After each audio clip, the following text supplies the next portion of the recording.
Let's bring in our next guest for today, former Senator Sonny Trillanes. Sir, magandang hapon and welcome back to Storycon. Gandang hapon, Sen. Hi, Senator. Hi, Senator. Magandang hapon po sa inyo, Miss Ami, Samang Ed at Sec Ronald. Yes, sir. Sir, marami kaming tanong sa inyo. Among them, well, of course, impeachment. Pero bago yung impeachment, gusto mo nang puntahan ulit yung Quadcom kasi we were all spellbound by the Quadcom.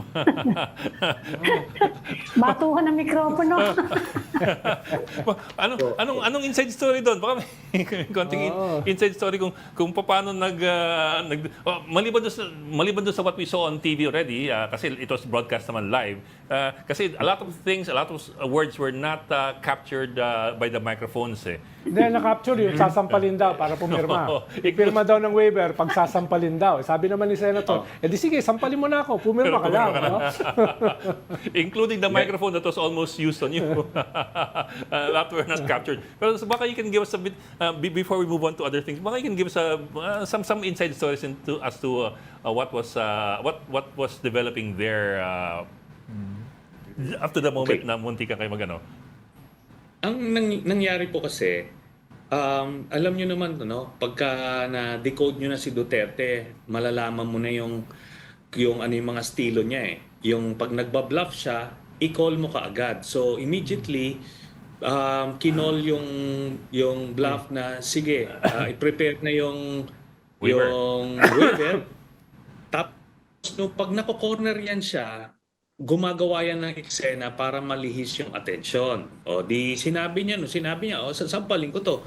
Di nung sinuspend, di sabi ko, sige, eto na, sampalin mo na ako. Doon siya kunyari nag-tantrums para naibay usapan.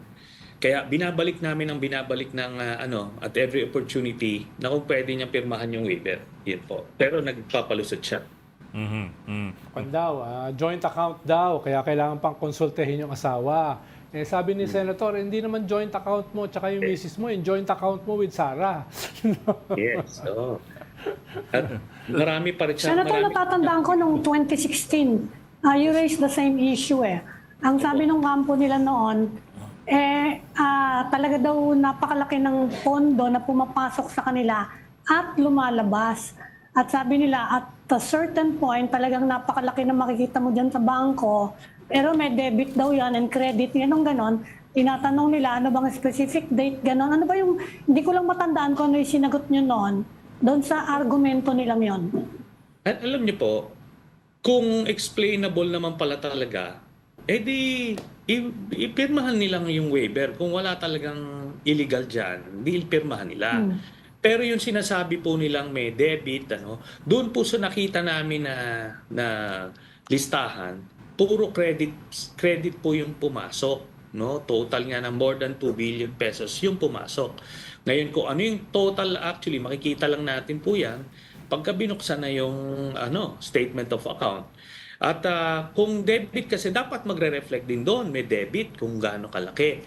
Pero yun nga, at ang in-emphasize ko po doon sa presentation ko nung Wednesday was yung specific transactions ni Sammy Uy na na-identify ni Arturo Las Cañas as one of the drug lords na pinoproteksyonan at kapartner ni Duterte.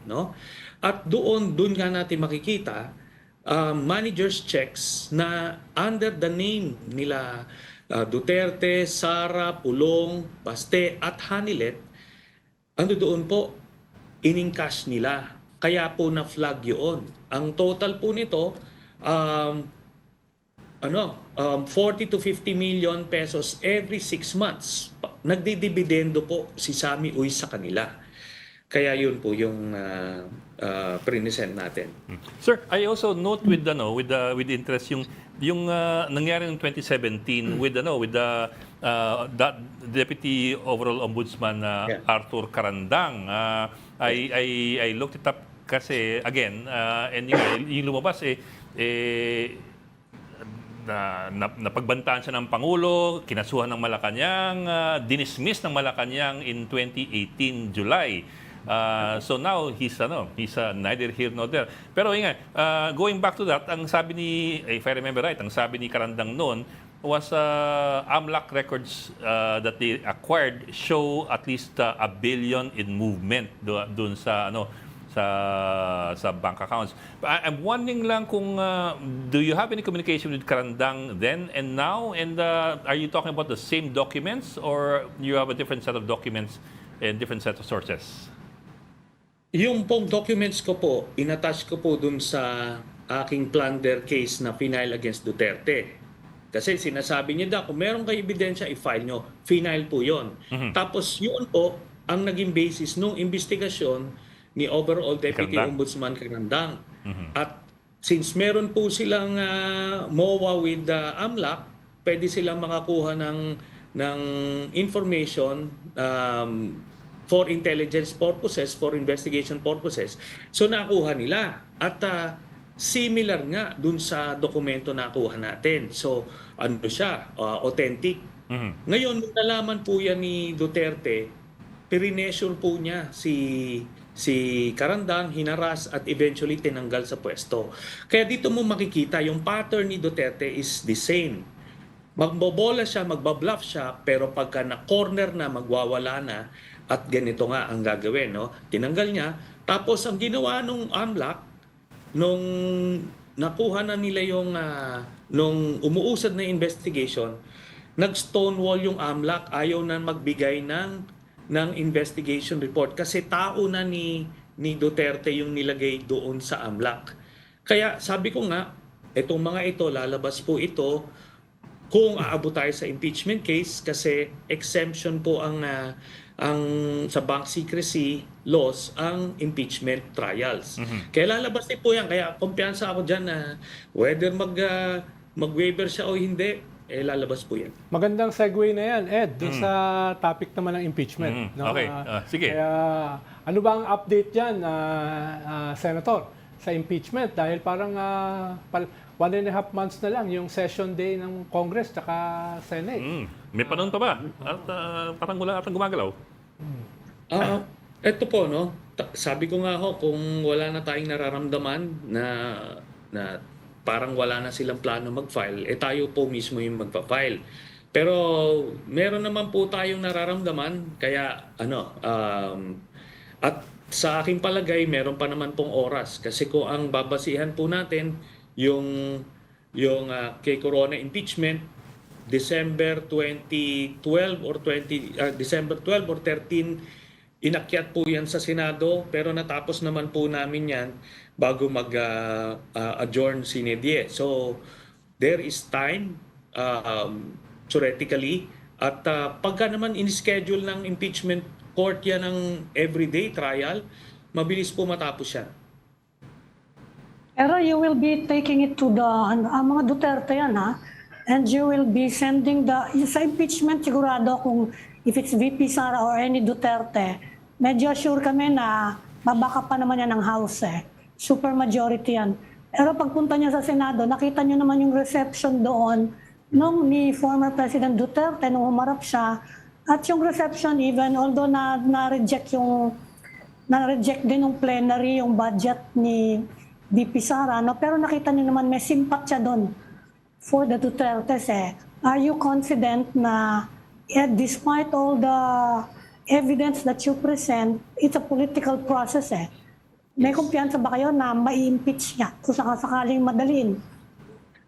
Well, there's only one way to find out, no? Pwede sila maging overly cautious and not file the impeachment trial at all, hindi nila malalaman. But ako po, aking tansya, meron pong numero.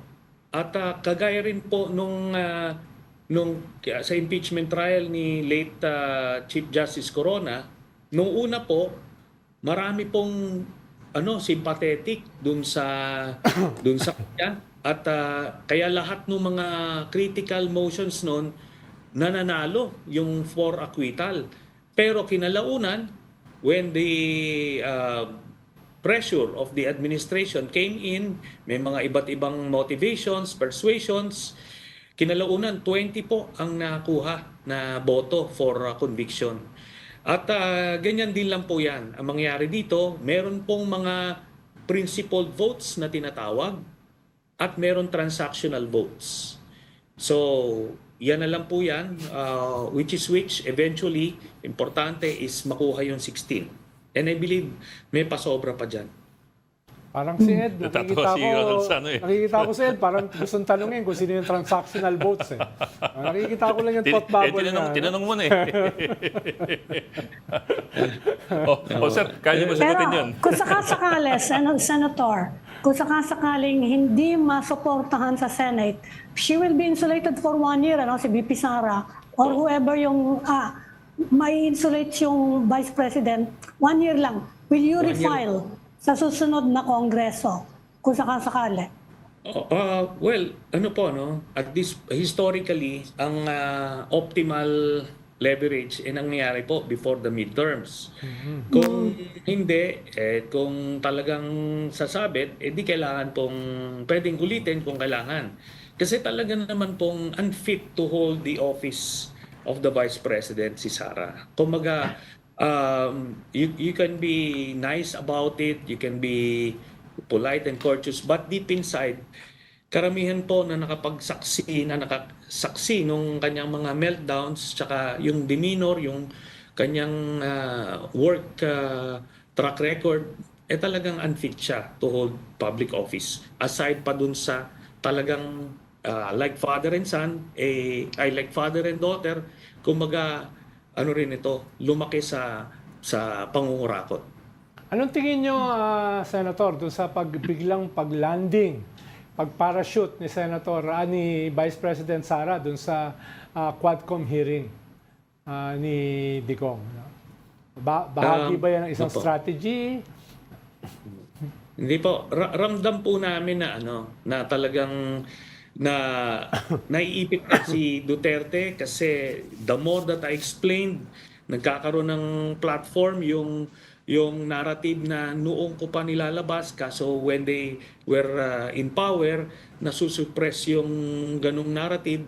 Kaya nahihirapan na siya, nawala na siya ng control. Kaya to the rescue yung anak, pero nagpo-project ng kunyari, okay siya, pero nakikita nyo, nag-aalburuto. Pagka nako-corner na siya, nag-aalburuto siya, at pinipili niya yung mga congressman na kukumprontahin niya. Yun sa he would try to be nice at fina-flatter pa niya yung ibang mga congressman. Pero pagka yung yung gusto niyang kaya niyang i-bully, binubully niya, particularly yung mga makabayan black congressmen. Pero obvious na obvious Kaya nga sabi ko, yung ganyang tantrums, lumabas lang nung nilabas na itong mga issue na ito. Natawa ba kayo, Senator, nung hahampasin kayo ng mic? Opo, kasi alam ko naman bluffer ito Duwag po ito. Sabi ko nga ito, with all objectivity, based on our profile, duwag po yan si Duterte. Projection lang niya na parang matapang siya kasi andyan po yung kanyang mga bodyguards at alam niyang may mga aawat. Pero nagbabluff yan, Kaya pag every opportunity, kinukol ko palagi yung bluff niya. Kaya hindi siya makalusot Sir, bukod ako ng konti lang. Anong status ng plunder case na final niyo? Anong nangyari? Dead end na ba siya? Is it archived? Anong nangyari sa kanya? Ang nangyari po, kasi si overall Deputy Ombudsman Carandang was making headway doon sa investigation. So when Malacanang knew about it, so tinanggal sa pwesto, naglagay sila ng tao nila. So tapos na. Pero sabi ko nga, pag nagretiro yung current ombudsman at maging priority itong revival nitong mga kaso na ito, mabilis uusad po yan kasi naman po maganda po yung mga ebidensyang nasama po natin dyan. Sir, we've also been hearing... Hindi siya dismissed. Hindi po Tsaka kung i-dismiss man nila, pwede hong i-refile.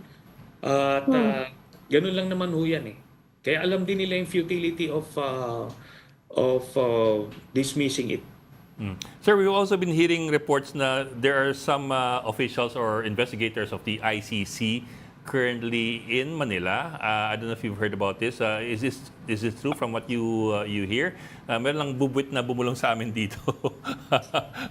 Hindi ko na sasabihin ko sino. Pero yun daw, meron daw second group na nagpunta. I wouldn't be in a position to confirm or deny that, pero may nahagip-hagip po tayo mga ganyang impormasyon. Hindi lang dalawang groups eh. Pero ang importante kasi dito talaga is yung proximity to the date of the application for warrant na pinagkakaantay-antay na natin. Hopefully, mangyari na po yan. Anong tingin nyo, Senator, doon sa nilabas na statement ng Malacanang ni Executive Secretary Trillanes? At saka yung Bersamin. no? At saka yung off the cuff na bilanggit ni President BBM. Pasensya na, nami-mix up ko na kayo dahil lagi kayong nasa media, no? So, well, welcome po natin yan. And it's a far cry, di ba? Early this year, very hostile, antagonistic yung position, then naging neutral, then ngayon open. And it did not help the case ni Duterte, yung sa kayabangan niya, nagdeder siya, di kinol ngayon ng Malacanang ni President Marcos na, kung yan palang gusto mo, hindi kami hahadlang. Too late, hindi niya na pwedeng bawiin yan. Kasi yun ang problema ni Duterte, sa kayabangan niya, talagang marami nagko-call ng bluff niya. Ay, bigla ko natandaan kasi ginugugol ko kanina eh. Sino yung hinampas ng microphone na showbiz? Live panahon mo yun eh. Hindi ko na. Si Divina Valencia at si Ray de la Cruz. Ayun. Natatawa si Senator. Divina Valencia? Nabutan niya. Iba po sa Baka yun. Ha? Mga 80s, Live yun. That was one of the precious moments of Philippine television. Hindi, baka kung pala ako noon kindergarten, kaya hindi ko na Oo alala. nga eh. No? Wala ko natatanda. Ang naalala ko yung kay Puro kayo pagkunwari. Ang naalala ko yung kay Senator Trillanes at saka yung kay Alan Peter. pinatay Mike. Mike din yun. Mike din. Iba naman yun. Yun ang naalala ko. Pero sir, in fairness, yung microphone naman dun sa Quadcom hearing, yung manipis eh. Yung manipis, mabigat lang yung bass. Hindi, pero masakit din yun. Mabigat yung bass eh. Masakit din yun pag inabutan ka nun. Okay. Pero sir, so huling hirit lang. Nung nakita niyo gumagano'n sa inyo, anong una pumasok sa isip niyo? Natawa si Senator.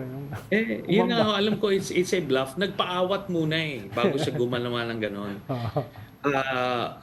Yung mga ganyan pong characters, we have encountered such characters in our lives. So alam natin yung mga puro hangin, yung pagka tinindigan mo ay tumatakbo o nababahag naman yung buntot. Naging presidente lang po siya, kaya siya naging nasa katuparan niya yung kanyang mga fantasies of a bully, kasi yun lang nagbibigay ng strength sa kanya. But strip away yung mga bodyguards niya, then that guy is just a tired old man. Tapos sir, parang may sagutan sila si Father Plaby, si Laila de Lima, tsaka si Executive Secretary si Medialdea. Parang nagduduro dinuduro ni Medialdea. Ano ba yun? Narinig nyo ba yung exchange na yun? Ang nangyayari po dyan, itong sila Bello, sina Medialdea, Panelo, iniinsulto itong si Sen Laila, no? Tsaka even si Father Flaby. Like how? Sila yung iniinsulto at every turn. Kaya nga, sinabihan ko rin yan si Bello na tumigil-tigil siya at kinakaya lang niya si Sen Laila eh. Nagagang on sa isang babae na pinakulong nila ng 7 taon. Di ba? Mga walang hiya. Mga hindi. Hindi naman natapos eh. Sige. Sir, maraming salamat, sir. We have to leave it at that kasi we're out of time already. Sir, maraming salamat. Former Senator Sanity Trillanes, thank you for joining Storycon.